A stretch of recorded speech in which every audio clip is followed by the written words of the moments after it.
Ei, minhas bagacinhas, tá todo mundo jóia, né? Vamos começar então nossos estudos, módulo 35 e 36, página 220. Nós vamos continuar os nossos estudos do capítulo 5 sobre esse Brasil rural. Hoje nós vamos falar de modernização do campo. O campo é high-tech, o campo é muito tecnológico.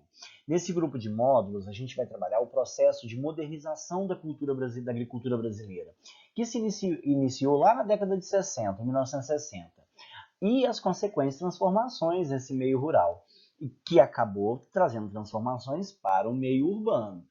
Por isso, a gente tem que ter um foco bem grande em buscar a intenção de apresentar essa implementação de novas técnicas nesses novos objetivos.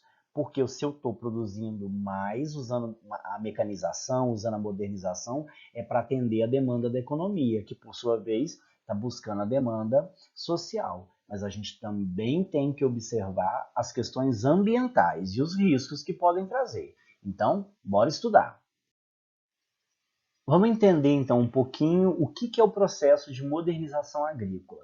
Nos últimos anos, principalmente nas últimas décadas, a nossa agricultura passou por algumas transformações muito grandes, principalmente quando a gente fala de implantação dessas novas tecnologias, aplicação da ciência na produção agropecuária.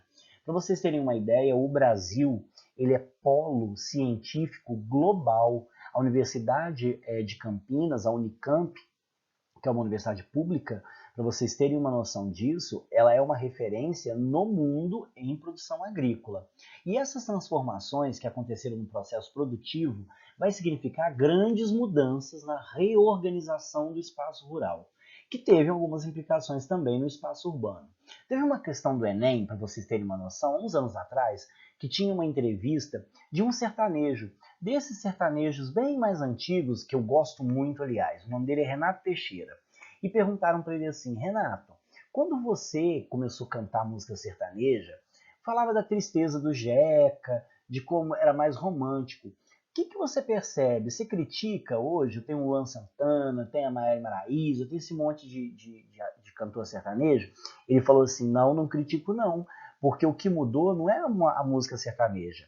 A música continua a mesma. Na minha época, o campo era pobre, então a gente falava da tristeza. Hoje o campo ele é rico, ele é moderno e ele está interagindo com a tecnologia e com todo mundo, não só com a realidade do campo. Então a música ela só conseguiu mudar porque ela é o reflexo da própria sociedade. Nós vamos chamar toda essa modificação de Revolução Verde. O que é a Revolução Verde? Surgiu lá na década de 60 e 70 e ela vai corresponder a esse processo de modernização das técnicas, da ciência, na busca de uma melhor produção agrícola. E isso aconteceu em vários países, tanto desenvolvidos quanto não desenvolvidos durante esse período. Esse processo foi muito incentivado pela ONU e pelos Estados Unidos, que supostamente com o objetivo de acabar com a fome do mundo por meio do aumento da produção. Mas na verdade a gente sabe que o busco era de lucro. No Brasil, nosso caso aqui, foi um dos países que participou da Revolução Verde a partir dessa década, de 1960. Assim, o nosso estado começou a oferecer linhas de crédito para alguns agricultores rurais poderem investir nesse pacote tecnológico, com o foco de produzir para exportar esses produtos para o resto do mundo. A partir de então, o perfil da agricultura no país começou a se transformar. E isso foi assim uma transformação total, que possibilitou a produção que a gente vai chamar de intensiva. A produção intensiva é quando ela é em larga escala. Por isso, o nosso país tornou um dos principais países, como a gente já viu anteriormente, em produção agrícola no mundo. Nós vamos ter algumas agências que ficam só conta de organizar, de dar palestra, dar curso, de fazer linha de crédito. Uma das agências mais importantes é a Embrapa, que é a Empresa Brasileira de Pesquisa Agropecuária. Ela foi criada em 1973. E essas linhas de financiamento que o governo faz não é dar dinheiro de graça para as pessoas, pelo contrário, porque quando o governo fornece uma linha de crédito, o produtor vai produzir mais. Se ele produzir mais, ele vai vender mais. Se ele vender mais, ele vai pagar mais impostos. Então esse dinheiro volta para o governo de uma forma indireta. E dentro desse contexto, aconteceu um processo que a gente vai chamar de mecanização, que acabou transformando bastante o campo. Mecanização no campo é um dos principais aspectos e características desse processo de mecanização da agricultura. O que ele é? Ele é a implementação de máquinas como tratores, semeadeiras, colheitadeiras, ceifadeiras, substituindo técnicas que eram consideradas mais rudimentares, como tração animal, o uso de enxada, plantio manual, colheita direta, que é a colheita que é o homem que faz. Isso significou um aumento da produtividade em larga escala, porque o que às vezes precisava de 50 homens trabalhando aí 5 dias para poder colher, agora só vai usar 2 máquinas fazendo o trabalho de 50 homens e vai ficar só um dia para colher. Porém, essa mecanização trouxe, então, uma série de mudanças nas relações de trabalho no meio rural. Criou, então, uma demanda por uma mão de obra que era mais qualificada, que sabia usar esses maquinários e até computadores. Essa demanda causou um grande problema no espaço rural, que foi o fim do emprego. Vamos pensar na nossa região, vamos trazer essa realidade para a nossa região. Há uns 20, 30 anos atrás, precisava de 200 pessoas, os boias frias, né, para poder colher café num sítio qualquer aqui da nossa região. Muito bem, eram 200 pessoas que trabalhavam aí entre maio e agosto. Hoje em dia, precisa só de 10 pessoas. Essas 10 pessoas vão usar aquela máquina que é de riçadeira de café, que a gente conhece aqui na nossa região.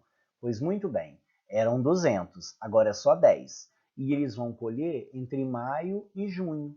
Então, para o produtor, isso foi muito bom, porque barateou o produto, porque agilizou o processo, ele consegue entregar a mercadoria antes do prazo. Então, para a economia, é muito bacana, só que infelizmente causou desemprego de 190 pessoas. Então, esse é um dos grandes problemas do espaço rural. Dentro desse processo de Revolução Verde, também teve um uso que foi intensivo de insumos químicos e insumos biológicos, que a gente vai chamar de agrotóxico. O que é isso? Um outro aspecto importante do processo de mecanização. O uso de produtos químicos, de produtos biológicos, para aumentar e melhorar a produtividade. E isso garantia a produtividade que era esperada, porque é preciso controlar as pragas que atacam as plantações. Para tanto, para isso, esses agrotóxicos são amplamente utilizados, muito mesmo. Agrotóxico, a gente sabe que são produtos químicos que alteram a flora e a fauna, que tem como uma finalidade evitar que insetos, doenças, ervas daninhas prejudiquem a plantação. Porém, muito se questiona sobre os efeitos prejudiciais do uso e do abuso desses produtos, porque causam problemas sérios à saúde humana e também ao meio ambiente. Seu uso pode contaminar a água, o solo, além de colocar em risco a biodiversidade e ameaçar espécies de insetos que são importantes, como é o caso das abelhas. O Brasil é o país que mais importa agrotóxicos no mundo. Ele consome 20% do que é produzido em todo o planeta. A gente acredita que cerca de 64% dos alimentos do país estão contaminados com produtos químicos. A nossa lei, a nossa legislação, ela diz o seguinte sobre o uso de agrotóxicos. Ela é permitida até certo ponto. Porém, como a gente compra muito, alguns países do mundo vetam, não deixam usar. Então, por exemplo, a gente plantou milho e vai vender para algum país da Europa, para a França, por exemplo. A França tem um controle de legislação diferente do nosso. Então ela vai dizer assim, eu compro o seu milho, mas eu não quero esse tipo de agrotóxico. Então tudo tem que ser muito negociado. Porque o agrotóxico ele tem uma boa finalidade, mas a gente tem que tomar muito cuidado com o quanto e de que forma a gente usa ele.